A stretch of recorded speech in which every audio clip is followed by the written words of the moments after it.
بسم اللہ الرحمن الرحیم وبہ نستعین سبحانک لا علم لنا الا ما علمتنا انک انت العلیم الحکیم الحمد للہ رب العالمین والصلاة والسلام علی سید المرسلین وعلی آلہ وصحبہ اجمعین ومن تبعہم بإحسان الی یوم الدین اعوذ باللہ من الشیطان الرجیم براءۃ من اللہ ورسولہ الی الذین عاہدتم من المشرکین۔ محترم حضرین، کل کے درس میں سورۃ الانفال سے متعلق بعض پہلو پیش کیے گئے۔ سورۃ الانفال کے بارے میں یہ بات بیان کی گئی تھی کہ یہ اللہ کے نبی جناب محمد رسول اللہ صلی اللہ علیہ وسلم کے مدنی دور کے ابتدائی سالوں میں 2 ہجری میں ہونے والی غزوہ بدر کے تناظر میں نازل ہوئی۔ اس کے فوراً بعد مصحف میں سورۃ التوبہ ہے۔ سورۃ التوبہ اللہ کے رسول صلی اللہ علیہ وسلم پر مدنی دور کے سب سے آخر میں مکمل تفصیلی اور مفصل صورت کی شکل میں نازل ہونے والی آخری صورت ہے۔ یہ غزوہ بدر کے تناظر میں نازل ہوئی تھی سورۃ الانفال، اور یہ سورۃ التوبہ غزوہ تبوک کے تناظر میں نازل ہوئی۔ دونوں میں کافی یگانگت بھی ہے، اور دونوں میں بعض حالات اور کوائف کے فرق کی بنیاد پر ہدایات اور تعلیمات کا فرق بھی ہے۔ اس اعتبار سے ترتیب بھی دی گئی، اور اہل علم کا کہنا ہے کہ اللہ کے رسول صلی اللہ علیہ وسلم نے، حضرت عثمان غنی نے جو مصحف تیار کیا، اس کے آخر میں تذکرہ ہے کہ انہوں نے بسم اللہ الرحمن الرحیم اس سورت کے آغاز میں نہیں لکھا، اس لیے کہ نبی کریم صلی اللہ علیہ وسلم نے اس کے آغاز میں بسم اللہ الرحمن الرحیم نہیں بتایا تھا۔ اس کے مختلف اسباب بیان کرتے ہوئے اہل تفسیر علماء کا بیان ہے کہ سورۃ الانفال اور سورۃ التوبہ یہ دونوں کے مضامین کافی ملتے جلتے ہیں۔ سورۃ التوبہ یہ مدنی ہے، جیسا کہ میں نے ابھی بیان کیا۔ اس کی آیتوں کی تعداد 129 ہے۔ اس کے کئی نام ہیں۔ سورۃ التوبہ ہمارے یہاں مشہور ہے، اس کے علاوہ ایک مشہور نام اہل عرب زیادہ تر اسے سورۃ البراءہ کہتے ہیں۔ ایک نام ہے مقشقشہ، ایک نام ہے الفاضحہ، اور ایک المبعثرہ، البعوث، المدمدمہ۔ یہ کئی نام ہیں۔ ان ناموں کی مناسبت ذکر کرتے ہوئے صاحب کتاب کہتے ہیں کہ التوبہ کے نام رکھنے کی وجہ یہ ہے کہ اس میں اس صورت کے اندر توبہ کی طرف کثرت سے دعوت دی گئی ہے، اس کا حکم دیا گیا ہے اور اس پر ابھارا گیا ہے۔ ابھی آپ آگے جانیں گے کہ کتنی مرتبہ توبہ کے لفظ کا استعمال ہوا، مشرکین کے لیے، ملحدین کے لیے، منافقین کے لیے، مترددین جو مسلمان ہیں، سب کے لیے اللہ تبارک و تعالیٰ نے توبہ کی دعوت دی اور توبہ کی طرف ابھارا۔ اس لیے اس میں کثرت سے توبہ کا ذکر ہے، اور اس بات کا ذکر بھی کہ توبہ اللہ سبحانہ و تعالیٰ کے نزدیک البندوں کو عذاب دینے کے مقابلے میں زیادہ پسندیدہ ہے۔ اللہ چاہتا ہے کہ لوگ توبہ کریں، اللہ تبارک و تعالیٰ کی رحمت اور مغفرت کے مستحق بن جائیں، عذاب کے نہیں۔ یہ بیان بھی اس سورہ میں کیا گیا، اس لیے اس کا نام سورۃ التوبہ ہے۔ براءہ، اس لیے براءہ کا معنی ہوتا ہے بیزاری اور لا تعلقی کا اظہار۔ چنانچہ اس سورت کے آغاز میں ہی اللہ کی طرف سے اعلان ہے کہ مشرکین سے اہل ایمان اور اللہ اور رسول کی بیزاری اور براءت اور بے تعلقی کا اعلان کیا جا رہا ہے۔ تو چونکہ اس میں مشرکین سے براءت، بیزاری، لا تعلقی کا اعلان کیا گیا، اس لیے اس سورت کا نام سورۃ البراءہ بھی ہے۔ مقشقشہ، اس کا معنی ہوتا ہے خلاصی دینے والا۔ قشقشہ من الجرب، یعنی کھجلی کی بیماری سے صحت یاب کرنا، تو کسی چیز سے نجات دلانا، خلاصی اور چھٹکارا دلانے کا معنی دیتا ہے۔ تو اس صورت کے اندر جو مضامین بیان کیے گئے ہیں، ان کو اگر کوئی شخص اختیار کرتا ہے تو وہ شرک اور نفاق سے نجات پا جاتا ہے، شرک اور نفاق کی بیماری سے صحت یاب ہو جاتا ہے۔ اس لیے اس صورت کا یہ نام رکھا گیا کہ یہ صحت دینے والی ہے، بیماریوں سے بچانے والی ہے۔ اس صورت کا جو نام الفاضحہ ہے، ہم اردو زبان میں جو کہتے ہیں فضیحت کرنا، فضیحت یعنی کسی کی بے عزتی کرنا، اس کی برائیوں کو ظاہر کرنا، اسے رسوا کرنا۔ سورۃ سورۃ التوبہ کو سورۃ الفاضحہ اس لیے کہا جاتا ہے کہ اس صورت میں منافقین کے دلوں کے بھید کو بے نقاب کیا گیا، ان کی برائیوں کو پیش کیا گیا اور ان کو رسوا کیا گیا۔ اور اس کا اگلا نام ہے المبعثرہ۔ مبعثرہ مانے بکھیرنے والی، پھیلانے والی، واضح کرنے والی۔ تو ان کی برائیوں کو اس نے بکھیر دیا اس صورت نے، یعنی منافقین کی غلطیوں اور برائیوں کو سامنے پیش کیا۔ اسی طرح البحوث، اس کا معنی ہوتا ہے بحوث، ہم اردو میں بھی بحث کرنا بولتے ہیں، لیکن بحث یا بحث و معنی عربی زبان میں ہوتا ہے تحقیق کرنا، تفتیش کرنا، کسی چیز کو کریدنا، کھودنا۔ تو یہاں اس صورت میں اللہ تبارک و تعالیٰ نے مشرکین اور منافقین کی گویا جانچ پڑتال کی ہے، اور ان کے دلوں میں جو چیز چھپی ہوئی بغض، عناد، اسلام اور ایمان اور اہل ایمان سے دشمنی ہے اس کو بے نقاب کیا، اس لیے اس کا نام البحوث ہے۔ آخری نام المدمدمہ، ہلاک کرنے والی۔ فدمدم علیہم ربہم بذنبہم ہے نا قرآن میں، دمدمہ مانے ہلاک کرنا، مہلکہ کے معنی میں ہے، اس لیے کہ یہ جو لأنہا کانت سببا فی ہلاک المشرکین، اس لیے کہ یہ سورت جو ہے یہ مشرکین کی ہلاکت کا سبب تھی، ان کی ہلاکت کا اعلان کر رہی تھی۔ اس کی فضیلت میں بھی صاحب کتاب نے وہی روایت پیش کی کہ جو شخص سبع طوال کا علم حاصل کرے گا وہ حبر ہے، یعنی عالم ہے۔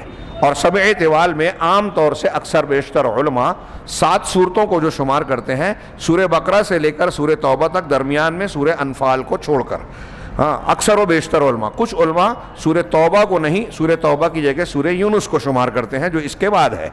اس سورت کے ابتدائی مضمون کی اس کے آخری مضمون سے ربط اور تعلق کی نوعیت انہوں نے بیان کیا کہ سورت کا آغاز مشرکین سے براءت کے ساتھ ہوا، کہ ان سے لا تعلقی کا اعلان ہے، اللہ اور رسول کی بیزاری کا اعلان، ساتھ ہی ساتھ ان میں سے جو لوگ پیٹھ پھیرتے ہیں اور جنگ کے مستحق ہیں ان سے جنگ کا اعلان بھی کیا گیا، جیسا کہ قرآن کی آیت کہتی ہے براءۃ من اللہ ورسولہ الی الذین عاہدتم من المشرکین۔ یہ براءت ہے اللہ اور اس کے رسول کی جانب سے، اللہ اور رسول کی جانب سے براءت کا اعلان ہے ان مشرکین کی طرف جن سے تم نے عہد و پیمان کیا ہے۔ آگے اللہ نے، یہ پہلی آیت ہے، اس کے بعد کہا فسیحوا فی الارض 4 اشہر، چنانچہ زمین میں 4 مہینوں تک سیاحت کرو، چلو پھرو۔ مشرکین کے لیے 4 مہینے کی چھوٹ اور مدت مقرر کی گئی، اور پھر اس میں کچھ لوگوں کو مستثنا بھی کیا گیا۔ یہ آیت نمبر 1 اور 2 کی بات ہے۔ آیت نمبر 5 میں اللہ نے فرمایا فَإِذَا انْسَلَخَ الْأَشْهُرُ الْحُرُمُ، جب یہ حرمت والے مہینے گزر جائیں۔ حرمت والے مہینوں سے بعض لوگ یہ سمجھتے ہیں کہ 4 حرمت والے مہینے جو 12 مہینوں میں سے ہیں وہ مراد ہیں، لیکن اکثر مفسرین کہتے ہیں کہ جس تاریخ سے یہ اعلان کیا گیا اور مشرکین سے یہ کہا گیا کہ حدود حرم میں اس 4 مہینے کی مدت سے باہر تم چلے جاؤ، اور اگر اس کے بعد تم نظر آئے فَاقْتُلُوا الْمُشْرِكِينَ حَيْثُ وَجَدْتُمُوهُمْ، تو جہاں کہیں مشرکین کو پاؤ ان کو قتل کر دو، وَخُذُوهُمْ، انہیں گرفتار کر لو، وَاحْصُرُوهُمْ، ان کو گھیر لو، وَاقْعُدُوا لَهُمْ كُلَّ مَرْصَدٍ، اور ہر گھات کی جگہ میں ان کے لیے بیٹھ جاؤ۔ فَإِن تَابُوا، اب یہ ان کی پکڑ دھکڑ کا معاملہ حکم دیا اللہ تبارک و تعالیٰ نے، اور یہ جو انہوں نے بدعہدی کی تھی، مسلمانوں کے ساتھ عہد کرنے کے باوجود خیانت کی تھی، اس کے تناظر میں یہ صورت اور یہ آیتیں اور یہ حکم دیا گیا۔ میں نے یہاں ایک وضاحت کر دوں، ڈاکٹر ذاکر نائک کے ایک پروگرام میں نے سنا کہ ایک غیر مسلم نے یہ سوال کیا کہ مسلمانوں کو، مشرکین کو جہاں کہیں پاؤ مارو، تو قرآن مارنے کا حکم دیتا ہے۔ انہوں نے عام فلسفہ بیان کیا جو ہم لوگ جنگ کے اور قتل کرنے کے یا قتال کرنے کی جو حکمتیں قرآن و حدیث میں بیان کی گئی ہے خاص موقعوں کی، اس تناظر میں جواب دیا، لیکن اس کا جواب یہیں ان آیتوں میں موجود ہے کہ اگر اللہ تبارک و تعالیٰ کا منشا یا اسلام کا مقصد قتل کرنا ہوتا مشرکین کو تو 4 مہینے کی مدت نہیں دیتا۔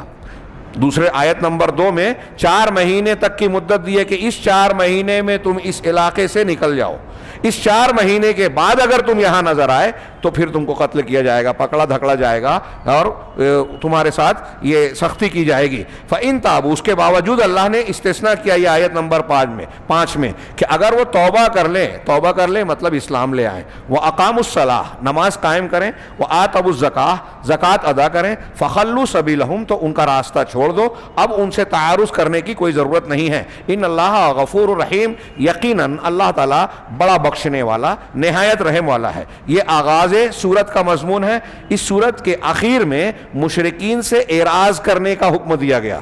ابتدا میں جنگ کرنے کا حکم ہے، آخر میں اعراض کا۔ الذین تولوا، جو پیچھے پیٹ پھیرتے ہیں، ولم یستحقوا القتال والاستعانۃ علیہم باللہ تعالی، اور وہ لوگ اللہ تبارک اللہ کے سے استعانت کرتے ہیں، ہاں، اور جنگ کے مستحق نہیں ہیں۔ مشرکین سب ایک جیسے نہیں ہیں، کچھ مشرکین ایسے بھی ہیں جو جنگ کے مستحق نہیں ہیں، تو ایسے مشرکین کا راستہ چھوڑ دیا جائے، ان سے جنگ نہ کی جائے۔ آخر میں یہ حکم، شروع میں قتال کرنے کا حکم ہے، اور ساتھ ہی یہ بھی کہا گیا کہ وہ توبہ کر لے تو راستہ چھوڑ دو، اور آخر میں جو لوگ تعارض نہیں کر رہے ہیں، بدعہدی نہیں کر رہے ہیں، مسلمانوں کے خلاف کوئی کوشش سازش نہیں کرتے ہیں، تو ان کو بلا وجہ قتل نہیں کیا جائے گا، ان کے ساتھ سختی نہیں برتی جائے، بلکہ ان کو چھوڑ کر اللہ تبارک و تعالیٰ پر اعتماد کیا جائے اور اللہ سے مدد مانگی جائے۔ والاستعانۃ علیہم، ان کے خلاف اللہ سے مدد مانگی جائے۔ چنانچہ اس سورت کی بالکل آخری آیت جو ہے وہ کہتی ہے فَإِن تَوَلَّوْا، اگر وہ اعراض کرتے ہیں، مشرکین اسلام کو قبول نہیں کر رہے ہیں، فَقُلْ حَسْبِيَ اللَّهُ، تو تم یہ کہو کہ اللہ میرے لیے کافی ہے، لا الہ الا ہو، اس کے سوا کوئی معبود برحق نہیں ہے، علیہ توکلت، میں اسی پر بھروسہ کرتا ہوں، وہو رب العرش العظیم، اور وہ عرش عظیم کا مالک ہے۔ یہ قرآن کی آخری آیت ایک مسند احمد کی روایت ہے، جس کو بعض محدثین نے حسن درجے کی کہا ہے کہ صبح اور شام 7 مرتبہ اگر پڑھی جائے تو ہمارے مشکل کام آسان ہو جائیں۔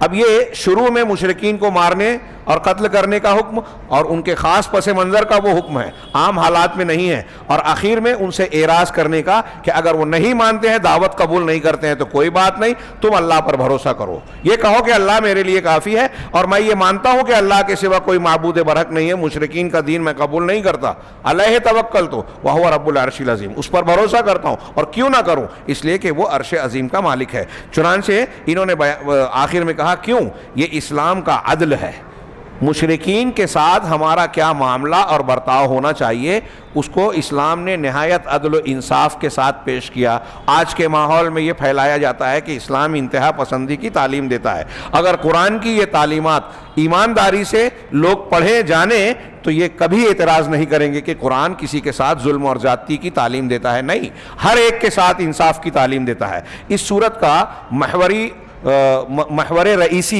یعنی مرکزی عنوان البراءۃ من المشرکین وفتح باب التوبۃ للجمیع، دو باتیں کہی کہ مشرکین سے مسلمانوں کی براءت، لا تعلقی کا اعلان، اور دوسرا تمام لوگوں کے لیے توبہ کے دروازے کا کھلا ہوا ہونا، اس صورت میں اس بات کا اعلان ہے۔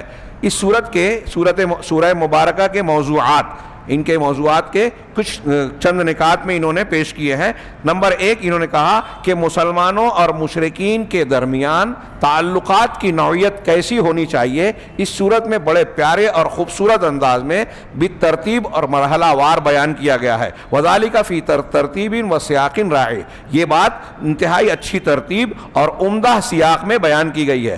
اب اس ضمن میں چند نکات انہوں نے بیان کیے۔ التبرؤ منہم قلبیا ومما یعتقدون، پہلی بات مشرکین سے ہمارا معاملہ کیا ہونا چاہیے، تو پہلی بات یہ کہ اعتقاد کے معاملے میں، ایمان اور عقیدے کے معاملے میں مشرکین کا جو عقیدہ ہے اس سے براءت کا اظہار، لا الہ الا اللہ کی شرائط میں اس کو قبول کرنے کے تقاضے میں لفظ لا الہ الا اللہ کلمہ پڑھ کے بندہ اسلام میں داخل ہوتا ہے، تو اس میں اللہ کی الوہیت کا اقرار اور اس بات کرنے کے ساتھ اللہ کے علاوہ تمام معبودان باطلہ کی الوہیت کا انکار ہے۔ یہ بات کلمہ شہادت میں بھی ہے، اور آپ دیکھیں گے کہ انبیاء کرام علیہم الصلاۃ بھی دعوت دے رہے ہیں اعبدوا اللہ ما لکم من الہ غیرہ، صرف اللہ کی عبادت کا حکم نہیں دے رہے ہیں، دوسرے معبودوں کی معبودیت کا رد بھی کر رہے ہیں۔ وَلَقَدْ بَعَثْنَا فِي كُلِّ أُمَّةٍ رَسُولًا أَنِ اعْبُدُوا اللَّهَ وَاجْتَنِبُوا الطَّاغُوتَ، ہاں کہ اللہ کی عبادت کرو، ہر رسول کی تعلیم، اور طاغوت سے بچو۔ صرف اللہ کی عبادت کہنا کافی نہیں ہے، طاغوت سے براءت بھی ضروری ہے۔ ابراہیم علیہ السلام کا کلمہ اللہ نے کہا کہ ہم نے اس کو بعد والوں کے لیے قانون، اصول، دستور اور نمونہ بنا دیا۔ ہاں، اننی براء مما تشرکون، تمہارے شرک سے میں بری ہوں۔ یہ اعلان کرنا مسلمانوں کے لیے ضروری ہے۔ تو اس سے یہ سبق ملا کہ مشرکین سے اگر ہمارا کسی نوعیت کا تعلق ہے بھی تو ان کے عقیدے، ان کے دین، ان کے دینی شعار کے معاملے میں ہم کو الگ رہنا ہے، لا تعلق رہنا ہے۔ آج بہت سارے مسلمان اس بات کو نہیں جانتے اور بہت سارے مشرکانہ طور طریقوں کو، شعار کو، رسم و رواج کو اختیار کرتے ہیں، ان کے تہواروں میں شریک ہوتے ہیں۔ ہاں یہ غلط ہے، ہاں یہ پہلی آیت سے ہی بات معلوم ہوتی ہے۔ دوسرا، وفاء العہود التی بیننا و بینہم، ایک مشرکین سے تعلق کی نوعیت کی ایک بات کہی گئی کہ ان کے اور ہمارے درمیان جو عہد و پیمان ہوئے ہیں، ایگریمنٹس ہوئے ہیں، اس کو پورا کرنا۔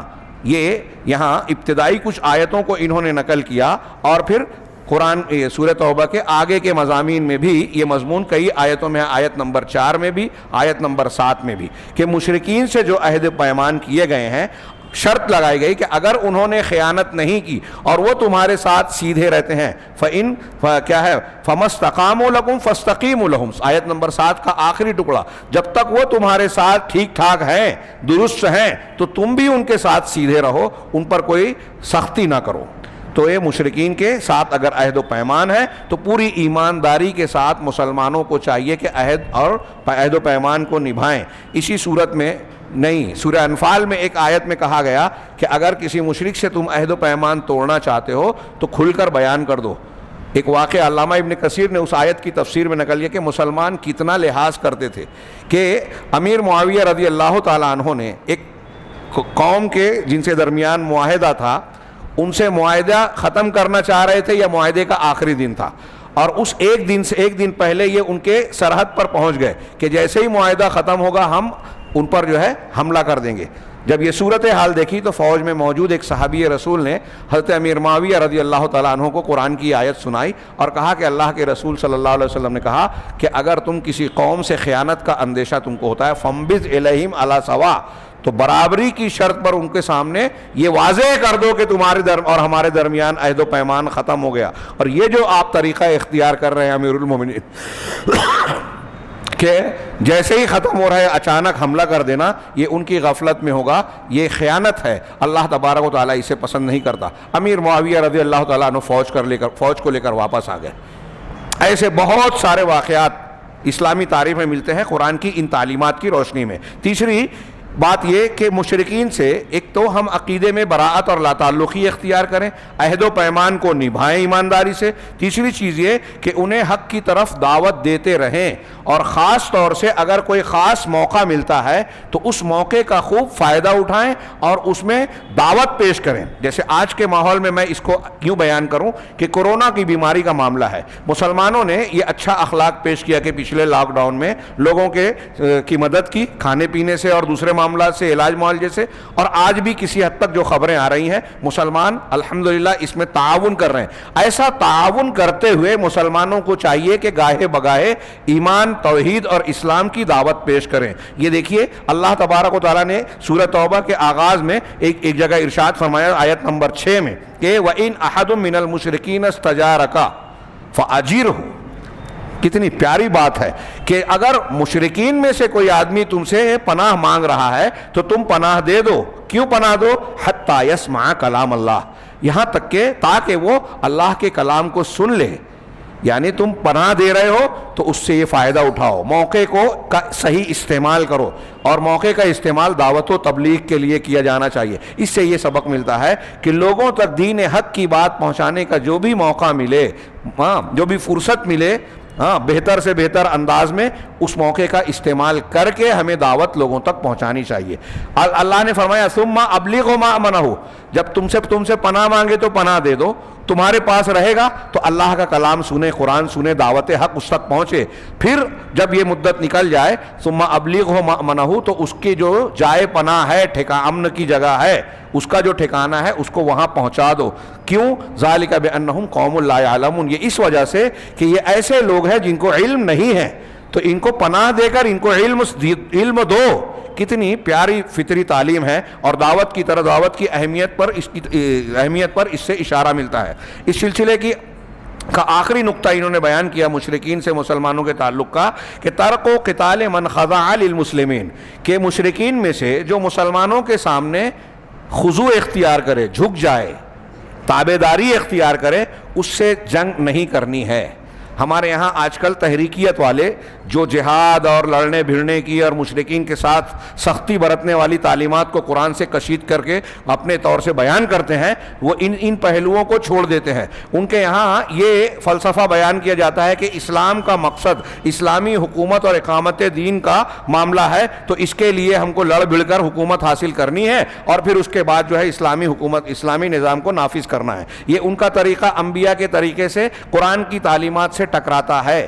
یہ جو لوگ سن رہے ہیں وہ یہ بات پہنچائیں، اچھی طرح سمجھیں کہ اگر ایسا ہوتا تو یہ تعلیم نہیں دی جاتی جو ابھی ہم بیان کر رہے ہیں۔ ساتھ ہی ساتھ آپ اچھی طرح جانتے ہیں کہ نبی کریم صلی اللہ علیہ وسلم جب کسی لشکر کو دشمنوں کی طرف بھیجتے تھے تو ان کو جو تعلیمات دیتے تھے، لمبی چوڑی حدیث صحیح مسلم وغیرہ میں ہے، تو ان کو کہتے تھے کہ اگر تم کسی قوم پر حملے کے لیے جا رہے ہو تو حملے سے پہلے ان کو اسلام کی دعوت دینا، اگر اسلام قبول کر لیں تو وہ تمہارے بھائی، تم ان کے بھائی، ان کی تمہارا جو حق ہے ان کا، تمہاری جو ذمہ داریاں ہیں ان پر بھی وہی ذمہ داریاں عائد ہوگی۔ اب جنگ کرنا جائز نہیں ہوگا، یہ پہلی شکل ہے۔ اگر اسلام قبول نہیں کرتے تو صلح اور جزیے کا پہلو پیش کرنا، اگر وہ جزیہ دینا قبول کر لیں، ہماری ماتحتی قبول کر لیں، تو پھر بھی جنگ کرنے کی ضرورت نہیں ہے۔ اب تھوڑی دیر کے لیے سوچئے کہ اگر حکومت مقصد ہوتا، لڑائی جھگڑا اور جنگ مقصود ہوتی، تو صلح اور جزیے کا یہ پہلو کہاں سے اللہ کے رسول صلی اللہ علیہ وسلم تعلیم دیتے؟ یہ کیوں کیا؟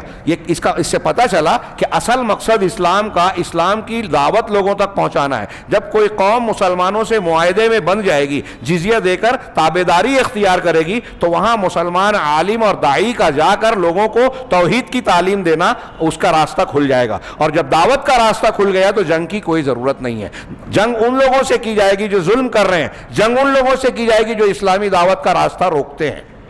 ان سب لوگ، تمام کافروں و مشرکوں سے نہیں کی جائے گی۔ چنانچہ یہاں کہہ رہے ہیں کہ مسلمانوں کے لیے جو خضوع اور تابعداری اختیار کریں، ان سے قتال کو چھوڑ دیا جائے۔ وَإِن لَّمْ يُؤْمِنْ، اگرچہ وہ ایمان نہ لائیں، ہاں، وَالْكَفُّ عَنْهُمْ، اور ان سے رک جایا جائے۔ یہ آیت نمبر 29 اور 129، ہاں، یہ دو آیتوں میں یہ مضمون موجود ہے۔ اگرچہ میں نے آیت یہاں لکھ لی ہے، لیکن میں سمجھتا ہوں کہ صرف اشارہ کر دینا، کوئی اگر ذوق رکھتا ہے تو سورہ توبہ میں اس کو دیکھ سکتا ہے۔ نمبر 2، اس سورہ مبارکہ کا دوسرا موضوع انہوں نے بتایا کہ اللہ کے راستے میں جہاد اور اس کی ترغیب دینا، اس پر ابھارنا، اور اس معاملے میں جب ایسی گھڑی آ جائے کہ جان کی بازی، جان اور مال کے ساتھ اللہ کے راستے میں جہاد کرنا ہے، بازی لگانی ہے، ایسے میں اگر کوئی شخص سستی کا راستہ اختیار کرتا ہے، اپنے آپ کو بوجھل بناتا ہے، اس کو اس قرآن نے بہت سختی سے اس کا رد کیا، اور ایسے لوگوں کی مذمت بیان کی منافقین کی کئی آیتوں میں،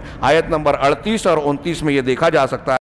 یعنی جو تثاقل اختیار کرتے ہیں، عربی میں تثاقل یعنی بتکلف ثقل، بوجھ ظاہر کرنا، کسی کو مدد کے لیے بلایا جائے اور طاقت ہونے کے باوجود وہ مدد کے لیے نہ اٹھے تو اس کو کہیں گے تثاقلا، اس نے اپنے آپ کو بوجھل بنایا۔ ہاں، نمبر 3، تیسرا مضمون کہ نفاق کا جرم اور منافقین کا جرم، وفضح صفاتہم ودسائسہم، ان کی صفات اور ان کی جو خفیہ سازشیں اور دلوں میں چھپی ہوئی اسلام اور مسلمانوں کی دشمنیاں ہیں، اس کو بے نقاب کیا گیا۔ اللہ تبارک و تعالیٰ نے قرآن کی اس سورے میں مشرکین کی ایسی بہت سی صفات بیان کی ہے کہ یہ مسلمانوں کے تعلق سے اپنے دلوں میں کیا کیا بغض و عناد رکھتے ہیں۔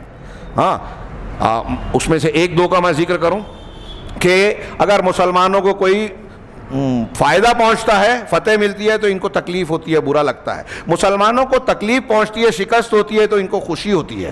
نماز کے لیے اٹھتے ہیں تو سست روی سے اٹھتے ہیں، نماز میں پیچھے پیچھے رہتے ہیں۔ زکوٰۃ یا اللہ کے راستے میں خرچ کرنا ہے تو اپنی مٹھی بند رکھتے ہیں، دینے کے لیے ان کے دل بڑے مسوستے ہیں، لیکن اگر کوئی مال غنیمت یا کوئی انعام لینا ہے تو آگے آگے رہتے ہیں۔ ہاں، برائیوں کا حکم دیتے ہیں، نیکیوں سے روکتے ہیں۔ برائیوں کا حکم، میں نے اس سے پہلے جمعہ کے قسطوار خطبے دیے کہ نفاق کی صفات، علامہ ابن قیم نے الگ سے کتاب ہی لکھی ہے۔ حیرت کی بات یہ ہے کہ قرآن میں آپ سورہ بقرہ، یہ سورہ توبہ سورہ منافقون. یہ صورتیں دیکھیے, منافقین کی صفات کو اللہ نے زیادہ کھول کھول کر بیان کیا. اس کی ایک وجہ علماء نے یہ بھی بیان کی کہ لوگوں کے اندر نفاق بکثرت پایا جاتا ہے. بہت سارے لوگ جو اپنے آپ کو مسلمان کہتے ہیں, میں اکثر کہتا ہوں کہ آپ قرآن کو آئینہ بنا کر, معیار بنا کر یہ دیکھیے کہ اس میں مومنین کی صفات کیا بیان کی گئی ہے, منافقین کی صفات کیا بیان کی گئی ہے. ہمارے سماج اور معاشرے میں ہمارے اندر منافقین کی صفات زیادہ پائی جاتی ہیں یا مومنین کی, تو ہمیں واضح طور سے نظر آئے گا کہ آج جو لوگ مسلمان اپنے آپ کو کہتے ہیں ان کے اندر اوصاف, صفات, اخلاق کے اعتبار سے نعوذ باللہ اللہ محفوظ رکھے منافقین کی صفات زیادہ نظر آئیں گی. تو منافقین اور نفاق کے جرم کا بیان کیا گیا, ان کی خفیہ سازشوں اور ان کے خیالات اور صفات کو بھی اس میں بے نقاب کیا گیا. نمبر 4, اس صورت کے اندر مصارف زکوٰۃ کا بھی بیان ہے. انما الصدقات للفقراء والمساکین والمؤلفۃ قلوبہم, ہے نا, والعاملین علیہا. 8 مصارف زکوٰۃ کے جو ہیں اسی قرآن کی صورت میں بیان کیے گئے ہیں, اور یہ زکوٰۃ جہاد کے ستونوں میں سے ایک ستون ہے. وفی سبیل اللہ جو آخر میں بیان کیا گیا, جس کی مد میں آج بہت سارے لوگ فی سبیل اللہ کے نام کو عام کر کے کہ فلاں میں بھی دے سکتے ہیں, مدرسے میں بھی دے سکتے ہیں, اس میں بھی دے سکتے ہیں, سارے مدوں کو اس میں فی سبیل اللہ میں جوڑ دیا. امام بخاری کہتے ہیں کہ جو قرآن میں فی سبیل اللہ زکوٰۃ کی مد کا استعمال بتایا گیا ہے وہ فی سبیل اللہ جہاد ہے. جہاد کی ضروریات کو پورا کرے گا. اس کا مطلب دوسری چیزوں کو میں غلط نہیں کہہ رہا ہوں, دعوت اللہ بھی ایک طریقے کا جہاد ہے, لہذا دعوتی کاموں میں بھی زکوٰۃ کا استعمال ہو سکتا ہے. چنانچہ یہ مصارف زکوٰۃ کو بیان کرتی ہے یہ سورہ. نمبر 5 جو انہوں نے آخری موضوع کا ذکر کیا جو اپنے منتخبہ موضوعات میں سے, کہ البیعۃ مع اللہ تعالی لتحقیق مقصد الخلافہ. دنیا میں منہج ربانی پر چلنے کے لیے اللہ نے جو انسانوں کو خلیفہ بنایا, اس خلافت کے مقصد کو پورا کرنے کے لیے اللہ کے ساتھ بیعت بیع سے بنا ہے. بیع کا معنی ہوتا ہے سودا. اگر آپ کسی امیر سے بیعت کر رہے ہیں, آج کل جو صوفیوں میں بیعت چلتی ہے نا, یہ بدعتی بیعت ہے. بیعت صرف 2 تھی, ایک اسلام قبول کرنے والی, ایک واقعی جو مسلمانوں کا خلیفہ ہے اس کے ہاتھ پر جو بیعت ہوتی ہے, جس کے پاس قوت نافذہ ہوتی ہے. ہاں, حکومت کے قوانین کو نافذ کرنے کی طاقت قوت ہوتی ہے, جو مسلمانوں کا دفاع کرتا ہے اور اسلامی احکامات کی تنفیذ کرتا ہے. یہ جو اہل تصوف کے یہاں بیعت چلتی ہے, اور یہ لوگ اس پر استدلال کرتے ہیں کہ جو شخص بغیر بیعت کے مر گیا وہ جاہلیت کے موت مرے گا. یہ بیعت نہیں ہے, اسلامی بیعت نہیں ہے, یہ بدعت ہے.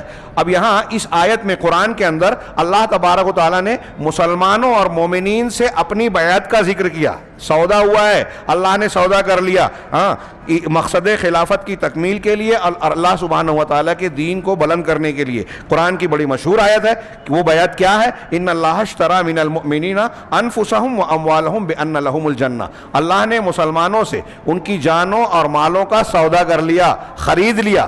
کس کے بدلے میں؟ ان کے لیے جنت ہے. حالانکہ جنت کی یہ قیمت نہیں ہے, لیکن اللہ تعالیٰ بہت سستے میں دے رہا ہے کہ مومنین سے یہ سودا کر لیا. یقاتلون فی سبیل اللہ, یہ مومنین اللہ کے راستے میں قتال کرتے ہیں. فیقتلون ویقتلون, قتل بھی کرتے ہیں اور قتل کیے بھی جاتے ہیں. وعدن علیہ حقا فی التوراۃ والانجیل والقرآن, یہ اللہ پر حق وہ ثابت شدہ وعدہ ہے, توریت میں بھی, انجیل میں بھی, قرآن میں بھی.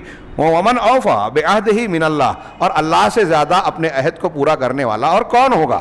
آگے اللہ نے آخر میں کہا فَاسْتَبْشِرُوا بِبَيْعِكُمُ الَّذِي بَايَعْتُمْ بِهِ. یہی لفظ بتانے کے لیے میں نے پوری آیت پڑھی کہ تم خوش ہو جاؤ, ہاں, خوشی حاصل کرو اس بیع سے جو تم نے اللہ تعالیٰ سے کیا ہے, سودا کیا ہے, بیعت کی ہے کہ ہم اپنے آپ کو, اپنی جان مال کو اللہ کے حوالے کرتے ہیں اس سودے میں کہ ہم نے اللہ کو اپنے آپ کے حوالے کیا, اللہ ہمیں جنت دے گا. وذالک هو الفوز العظیم, یہ بہت بڑی کامیابی ہے. لطائف و فوائد حول السورۃ المبارکہ, اس مبارک سورت کے کچھ لطائف اور کچھ فوائد. نمبر 1, یہ سورت مبارکہ مصحف کی ترتیب میں سورۃ الانفال کے بعد آئی ہے, جو کہ غزوہ بدر سے متعلق ہے, جس کا نام بھی بدر ہے. مع ان وقت نزولها بعد غزوۃ تبوک, حالانکہ یہ سورۃ الانفال کے بعد ہے, یہ 2 ہجری میں نازل ہوئی غزوہ بدر کے تناظر میں, اور یہ جو سورہ نازل ہوئی ہے سورہ توبہ, یہ 8-9 ہجری میں غزوہ تبوک کے تناظر میں نازل ہوئی, بہت بعد میں. لیکن وذالک لیتأمل القاری, یہ اس لیے ترتیب رکھی گئی تاکہ پڑھنے والا انسان غور کرے کہ دونوں غزووں کے درمیان کیا فرق ہے. اس فرق کو سامنے رکھ کر یہ غور کرے کہ اللہ تعالیٰ کی مدد ملنے کے کیا اسباب ہیں. ان دونوں صورتوں میں بیان کیے گئے ہیں کہ اللہ کی مدد کیسے ملتی ہے, مادی طور سے کون سے طریقے اختیار کرنے ہیں, ہم کو کون سا منصوبہ اور طریقہ اختیار کرنا ہے, اور مانوی اور ایمانی طور سے کیا طریقہ اختیار کرنا ہے. اس ضمن میں اللہ تبارک و تعالیٰ نے جہاں منافقین کی کوششوں کا ذکر کیا, اسی ضمن میں سورہ توبہ میں مسجد زرار کا بھی تذکرہ کیا. نمبر 2, بالرغم من ان السورۃ ملیۃ, اس کے باوجود کہ یہ سورت جو ہے اللہ تبارک و تعالیٰ کی جانب سے سختی, دھمکی اور شدید قسم کی دھمکی اور کفار اور منافقین کے لیے سخت عذاب کی وعیدوں سے بھری ہوئی ہے. یہ سورت جگہ جگہ کفار, مشرکین, منافقین کو دھمکیاں دے رہی ہے, لیکن اس کے باوجود اس سورت نے توبہ کا دروازہ ہر ایک کے لیے کھلا رکھا. اسی لیے نمبر 3 میں کہا کہ اس سورت کے اندر لفظ توبہ اور اس کے مشتقات 17 مرتبہ آئے ہیں. ایک ہی سورت میں 17 مرتبہ توبہ کا لفظ اور اس کے مشتقات آئے ہیں, تاکہ لتکون بذالک اکثر سورۃ فی القرآن. اسی وجہ سے یہ سورت قرآن میں ایسی صورت ہے جس میں سب سے زیادہ توبہ کے لفظ کا استعمال ہوا ہے, یہ بتانے کے لیے کہ اللہ تبارک و تعالیٰ کی رحمت انتہائی کشادہ ہے. ہر ایک کے لیے رحمت کے دروازے کھلے ہوئے ہیں, توبہ کا دروازہ کھلا ہوا ہے ایک خاص مدت اور مہلت تک. نمبر 4, اس سورت مبارکہ نے تمام لوگوں کے لیے اپنی آیتوں اور اپنے مضامین کو بیان کرتے ہوئے دنیا کے کسی بھی کیٹیگری کے انسان ہوں, سب کے لیے اس نے توبہ کا دروازہ کھلا رکھا ہے. چنانچہ آیت نمبر 5, 10, 11, 15 قل ان کان آباؤکم و ابناؤکم والی آیت کو دیکھیں, یا اس کے علاوہ ثم یتوب اللہ من بعد ذلک علی من یشاء, ان میں دیکھیں تو اس میں مشرکین اور محاربین, وہ مشرک جو مسلمانوں سے جنگ کرتے ہیں, محارب کہتے ہیں جنگجو, جو مسلمانوں کے خلاف جنگ کرتے ہیں, ان کے لیے توبہ کا دروازہ کھلا رکھا ہے ان آیتوں میں کہ اگر یہ بھی توبہ کریں گے تو اللہ ان کو معاف کر دے گا. نمبر 2, کہ اس میں ان مومنین کے لیے بھی توبہ کے دروازے کھلے رکھنے کی بات کہی گئی ہے جو کہ مسلمانوں کی مدد کے موقع پر مدد نہیں کرتے, مسلمانوں میں اسلام کے تقاضوں کو پورا نہ کرتے ہوئے اسلامی جماعت اور مسلمانوں کی جماعت کا ساتھ نہیں دیتے. جیسے یہاں بہت سارے کچھ مسلمان پیچھے رہ گئے جنگ میں, تو بعض جگہ کچھ غلطیاں ہو جاتی ہیں, تو ایسے مومنین متخاذلین کہا ہے. تخاذل کہتے ہیں مدد چھوڑ دینا, یا جو جس مقام پر اپنی کوشش اور محنت صرف کرنی چاہیے وہاں عمل نہ کرنا, ساتھ چھوڑ دینا مسلمانوں کا. ثم یتوب اللہ من بعد ذلک علی من یشاء, یہ قرآن کی آیت ہے, آیت نمبر 27 میں آخری ٹکڑا میں نے پڑھا, تو اس میں مومنین متخاذلین کی توبہ کا دروازہ کھلا رکھا ہے. التوبۃ من عدم التوکل علی اللہ, اس شخص کے لیے بھی توبہ کا دروازہ کھلا ہے جو اللہ پر توکل اور بھروسہ نہیں کرتا. آگے بتایا کہ منافقین اور مرتدین کے لیے بھی توبہ کا دروازہ کھلا رکھا ہے. قرآن کی سورہ توبہ کی آیت نمبر 74 ہے, یحلفون باللہ ما قالوا, کہ جو بات یہ کہتے ہیں آپ سے اس پر اللہ کی قسم کھاتے ہیں. وَلَقَدْ قَالُوا كَلِمَةَ الْكُفْرِ وَكَفَرُوا بَعْدَ إِيمَانِهِمْ بَعْدَ إِسْلَامِهِمْ, انہوں نے کفر کی بات, اس سے کفر کا کلمہ کہا ہے, اور اسلام لانے کے بعد انہوں نے کلمہ کفر کہا ہے. وَهَمُّوا بِمَا لَمْ يَنَالُوا وَمَا نَقَمُوا إِلَّا أَنْ أَغْنَاهُمُ اللَّهُ وَرَسُولُهُ مِنْ فَضْلِهِ فَإِن يَتُوبُوا يَكُنْ خَيْرًا لَهُمْ. یہ جملہ مجھے پیش کرنا ہے کہ دیکھیے شروع کی آیت میں اللہ کہہ رہا ہے کہ انہوں نے کفر کا کلمہ کہا, اسلام لانے کے بعد کفر کیا, اور ایسی کوششیں کی جو حاصل نہیں کر سکے, اور یہ انتقام اس لیے لیا کہ اللہ نے اور رسول نے ان پر احسانات کیے تھے, ان کو بے نیاز کیا اپنے فضل سے, اللہ کے فضل سے. لیکن آگے اللہ نے کہا کہ اگر یہ توبہ کریں گے تو یہ ان کے لیے بہتر ہوگا. وَأَن يَتَوَلَّوْا يُعَذِّبْهُمُ اللَّهُ عَذَابًا عَلِيمًا فِي الدُّنْيَا وَالْآخِرَةِ, اور اگر یہ پیٹ پھیریں گے, توبہ نہیں کریں گے, کفر شرک کی اپنی روش پر قائم رہیں گے, تو اللہ تعالیٰ ان کو دنیا اور آخرت میں دردناک عذاب دے گا. آپ سوچئے کہ اللہ کا توبہ اور رحمت کا دروازہ کتنا وسیع ہے. سورہ انفال میں بھی کہا مشرکین مکہ سے کہ اگر تم لوٹو گے تو ہم بھی لوٹیں گے, وَإِن تَعُودُوا نَعُودْ, اور اس میں بھی جگہ جگہ کہا یعنی اگر تم سرکشی کرو گے تو تم کو پھر سزا دیں گے، اور اگر تم ایمان لے آؤ گے تو یہ وَإِن تَنْتَهُوا فَهُوَ خَيْرٌ لَكُمْ، اگر رک جاؤ گے تو یہ تمہارے لیے بہتر ہے، توبہ کر لو گے تو ہم تمہاری توبہ کو قبول کر لیں گے۔ اس میں بھی کہا کہ اگر وہ اسلام لے آئیں تو پھر ان کا راستہ چھوڑ دو۔ آگے کہہ رہے ہیں کہ اس میں مترددین کی توبہ کا بھی ذکر ہے، وہ مسلمان جو تردد میں ہوتے ہیں، نیکیاں کرتے ہیں اور برائیاں بھی کرتے ہیں۔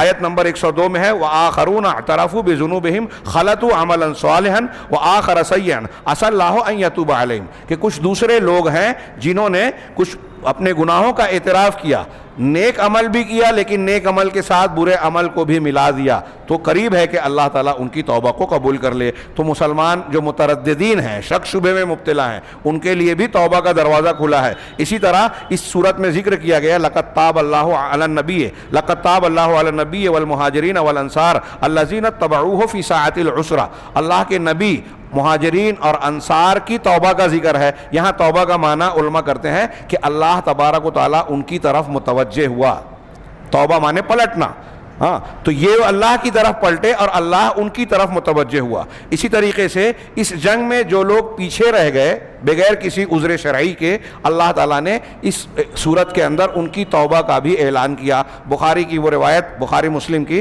کعب ابن مالک کی بہت لمبی چوڑی ان کی توبہ کی قبولیت کا کئی مرتبہ میں نے بھی بیان کیا، آپ پڑھتے اور سنتے رہتے ہیں کہ انہوں نے بلا عذر جو ہے اس میں شرکت نہیں کی تھی۔ مرارہ بن ربی، ہلال بن امیہ اور کعب ابن مالک، یہ 3 صحابی تھے، نیک متقی پرہیزگار، اور اس میں سے 2 بدری تھے۔ کعب ابن مالک بیعت عقبہ میں شریک تھے، یہ انصاری، یہ لوگ جنگ میں غزوہ تبوک میں شریک نہیں ہو سکے، اور جب انہوں نے اللہ کے رسول صلی اللہ علیہ وسلم سے سچ بولا کہ ہم لوگ بغیر عذر کے شریک نہیں ہوئے، تو آپ نے ان کے معاملے کو مؤخر کر دیا، اور پھر ان کو تمام مسلمانوں کو بعد میں حکم دیا کہ ان سے تعلق ناتا توڑ لے۔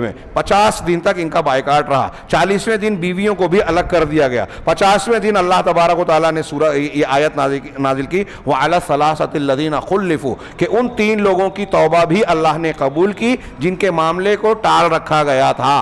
حتیٰ ذاقت علیہم الارض بما رحبت، یہاں تک کہ زمین اپنی کشادگی کے باوجود ان پر جو ہے تنگ ہو گئی، اور خود وہ ان کا نفس ان پر تنگ ہو گیا۔ حضرت کعب ابن مالک کہتے ہیں کہ 50ویں صبح فجر کی نماز میں اپنے چھت پر پڑھ کر بیٹھا ہوا تھا اور ذکر و اذکار میں تھا، اور جیسا کہ میری حالت وہی تھی جو قرآن نے بیان کی کہ زمین ہمارے لیے تنگ تھی اور خود ہمارا نفس ہم پر تنگ ہو گیا تھا، مسلمانوں میں کوئی بات کرنے والا نہیں، کیونکہ اللہ کے رسول کا حکم تھا جو ایک دوسرے کے لیے قربانیاں دینے والا سماج تھا۔ رسول کا حکم ہوا کہ ان سے بائیکاٹ کیا جائے، مقاطعہ کر لیا گیا۔ تو ایک چیخنے والے نے چلا ابشر یا کعب، اے کعب خوش ہو جاؤ۔ کہا میں سمجھ گیا کہ میری توبہ قبول ہو گئی، میں سجدے میں گر گیا خوشی کے مارے۔ بہرحال اللہ تعالیٰ نے اس صورت میں ان کی توبہ کی قبولیت کا بھی ذکر کیا۔ ہاں، وَعَلَى الثَّلَاثَةِ الَّذِينَ خُلِّفُوا حَتَّىٰ، یہ والی آیت 118 نمبر کی۔ نمبر 5 اس صورت کے فوائد میں سے ہے کہ سورہ توبہ وہ آخری سورہ ہے جو کامل طور پر نبی کریم صلی اللہ علیہ وسلم پر فی حجۃ الوداع میں نازل ہوئی، یعنی اس درمیان میں۔ وَالتَّوْبَةُ، اور توبہ ایک ایسی چیز ہے جو بندے سے، جب اللہ کی طرف کوئی بندہ چلنا چاہتا ہے تو یہ توبہ کبھی بھی جدا نہیں ہوتی، ہر موقع پر یہ توبہ اللہ کے بندے کے ساتھ ہونی چاہیے اور ہوتی ہے۔ چنانچہ یہ جب بھی اس کی حاجت ہوتی ہے اللہ کے راستے میں، وہ راستے کی شروعات کرے، یعنی ہم اور آپ اگر اللہ سے تعلق اور ناتا جوڑنے کے لیے پہلا قدم بڑھا رہے ہیں تو ابتدا بھی توبہ سے ہونا چاہیے، درمیان میں بھی توبہ ہونی چاہیے، اور اللہ کے راستے میں چلتے ہوئے آخر میں بھی توبہ ہونی چاہیے۔ دیکھیے اللہ کے رسول صلی اللہ علیہ وسلم ایک دن میں 70 اور 100 مرتبہ سے زیادہ استغفار کرتے تھے۔ آخر وقت میں جب آخری سورت ایک دم نازل ہوئی، اذا جاء نصر اللہ والفتح ورأیت الناس یدخلون فی دین اللہ افواجا فسبح بحمد ربک واستغفرہ، اللہ کے رسول کو اس میں اشارہ کیا گیا کہ آپ کا مشن پورا ہوا، دنیا سے آپ رخصت ہونے والے ہیں، تو آپ اپنے رب کی حمد کے ساتھ تسبیح بیان کرو، واستغفرہ، اور استغفار کرو۔ توبہ اور استغفار جب اکٹھا استعمال ہوتے ہیں تو تھوڑے معنی کا فرق ہوتا ہے، اور الگ الگ استعمال ہوتے ہیں تو دونوں ایک دوسرے کے معنی میں شامل ہوتے ہیں۔ تو ہر حال میں اللہ تبارک و تعالیٰ سے توبہ کرنا چاہیے۔ اگر آپ کے ہمارے سارے گناہ معاف ہیں تب بھی توبہ کریں تو یہ توبہ اللہ کو پسند ہے، یہ درجات کو بلند کرتی ہے۔ فسبحان اللہ التواب الرحیم، چنانچہ اللہ پاک ہے جو نہایت توبہ کو قبول کرنے والا اور نہایت رحم دل ہے۔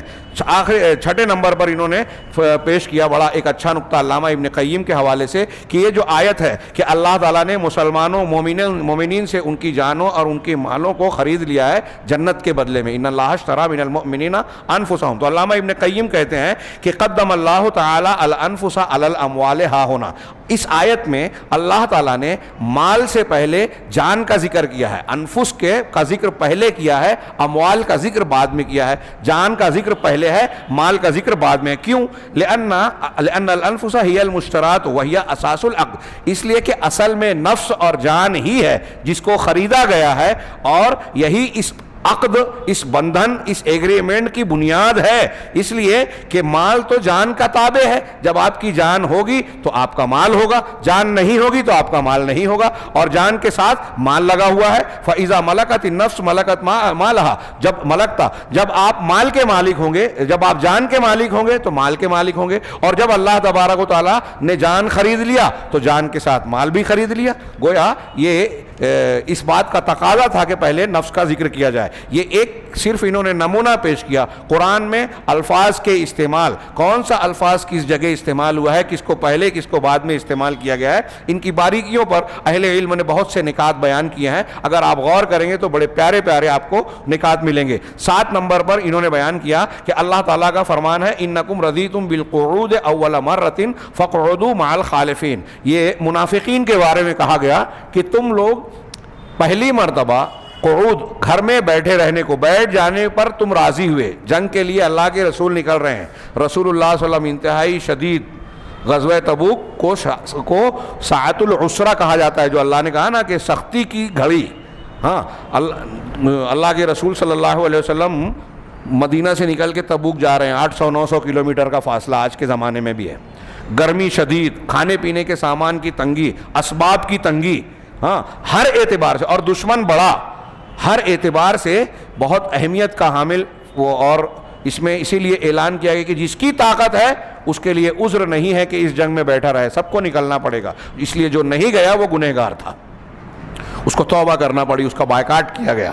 ہاں تو اب منافقین نے جھوٹے بہانے کیے، اور اللہ نے ان کی جگہ جگہ سرزنش کی کہ عورتوں کے ساتھ یہ پیچھے بیٹھے رہے، جھوٹے بہانے کرتے رہے، تو اللہ نے کہا کہ جب پہلی مرتبہ تم نے اپنے آپ کو بٹھائے رکھنے پر، جنگ میں شریک نہ ہونے پر راضی رکھا، اللہ اور رسول کا حکم تھا نہیں مانا، گھر میں بیٹھے رہے، فَاقْعُدُوا مَعَ الْخَالِفِينَ، تو تم پیچھے رہنے والوں کے ساتھ بیٹھے رہو۔ اللہ نے جب یہ قرآن کی اس آیت کو پیش کر کے بڑا اچھا ایک فائدہ بیان کر رہے ہیں، یہ کہ من تہاون، اس سے معلوم ہوا کہ جو اللہ کے حکم کو بجا لانے میں سستی کوتاہی برتے گا، اذا حضر وقتہ، جب اس عمل کو کرنے کا وقت آئے گا، قربانی دینے کے وقت، نیکی کرنے کے وقت جب آپ نے نیکی نہیں کی، عاقبہ اللہ بعدم التوفیق لمرضاتہ بعد ذلک، تو بعد میں اللہ تبارک و تعالیٰ اس کی سزا یہ دیتا ہے کہ نیک کام کرنے کی توفیق آپ سے چھین لے گا۔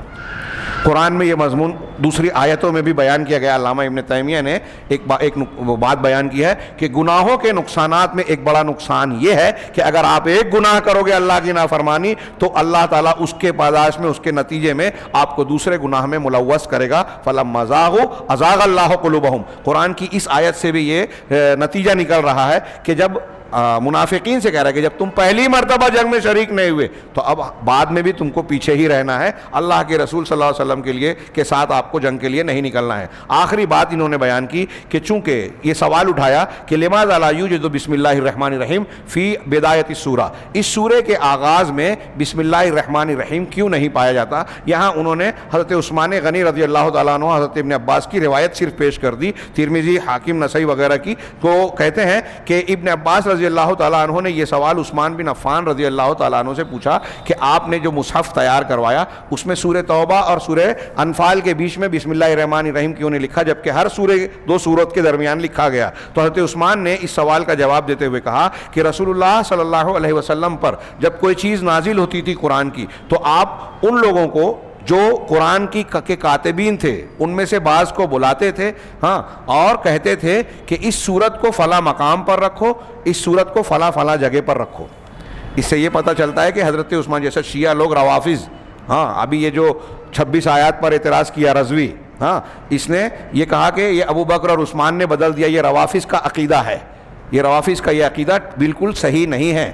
حضرت عثمان اور ابو بکر صدیق نے قرآن میں کوئی تبدیلی نہیں کی. ابو بکر صدیق نے جو قرائے صحابہ کی بڑے پیمانے پر شہادت ہو گئی تھی یمامہ میں, تو اس کو اکٹھا کیا کہ مصحف کی شکل میں محفوظ ہو جائے, کہیں منتشر نہ ہو جائے. اور پھر حضرت عثمان غنی کے زمانے میں قرتوں پر جھگڑا ہوا تو آپ نے لغت قریش پر لوگوں کو اکٹھا کر کے اس کے مطابق مصاحف کو تیار کر کے عالم اسلام میں جو مختلف علاقوں میں اسلام اور مسلمان بڑھتے جا رہے تھے وہاں بھجوایا اور کہا کہ اسی قرآن کو پڑھا جائے تاکہ جھگڑے نہ ہوں. 7 قرتیں ہیں, یہ ایک قرت جو قریش کی سب سے اعلیٰ قرت ہے اس کو اختیار کیا جائے. تو کوئی تبدیلی نہیں کی تھی عثمان غنی نے. صحابہ کرام کو یہ قرآن پورا کا پورا حفظ تھا, مسلسل پڑھا کرتے تھے اور صحابہ کرام لکھا کرتے تھے. تو اللہ کے رسول لکھا کر بولتے تھے کہ بلا کر کہتے تھے کہ یہ آیت فلاں جگہ رکھو, یہ سورت فلاں جگہ رکھو. اور سورہ انفال, حضرت عثمان کہتے ہیں کہ سورۃ الانفال مدینہ میں سب سے پہلے ابتدائی دور میں نازل ہونے والی مکمل سورت تھی. اور سورہ براءت قرآن کی آخری مفصل سورت ہے. قرآن کی آخری پوری سورہ اذا جاء نصر اللہ ہے, لیکن مفصل اور تفصیلی آخری سورت سورہ براءت یعنی سورہ توبہ ہے. وکانت قصتھا شبیہۃ بقصتھا, سورہ انفال اور سورہ توبہ کا قصہ ایک دوسرے کے مشابہ ہے, ایک دوسرے سے ملتا جلتا ہے. وقبض رسول اللہ صلی اللہ علیہ وسلم ولم یبین لنا انہا منہا, حضرت عثمان کہتے ہیں کہ اللہ کے رسول صلی اللہ علیہ وسلم کو قبض کر لیا گیا, یعنی آپ کی وفات ہو گئی, ہاں, جبکہ اور آپ نے ہم سے یہ نہیں بتایا کہ یہ سورہ انفال سورہ توبہ ایک دوسرے سے جڑی ہوئی ہے یا ایک دوسرے کا حصہ ہے. فظننت انہا منہا, تو مجھے لگا کہ یہ انہی میں سے ہے. فمن ثم قرنت بینہما, لہذا دونوں کو میں نے ملا دیا, یعنی اس اعتبار سے لکھا کہ دونوں کے درمیان بسم اللہ الرحمن الرحیم ہے اور ان دونوں کے درمیان بسم اللہ الرحمن الرحیم کی سطر میں نے نہیں لکھوائی, نہیں لکھی, کیونکہ اللہ کے رسول صلی اللہ علیہ وسلم نے بھی اپنے کاتبوں کے ساتھ یہ نہیں کروایا, یہ نہیں لکھا, آپ نے بیان نہیں کیا.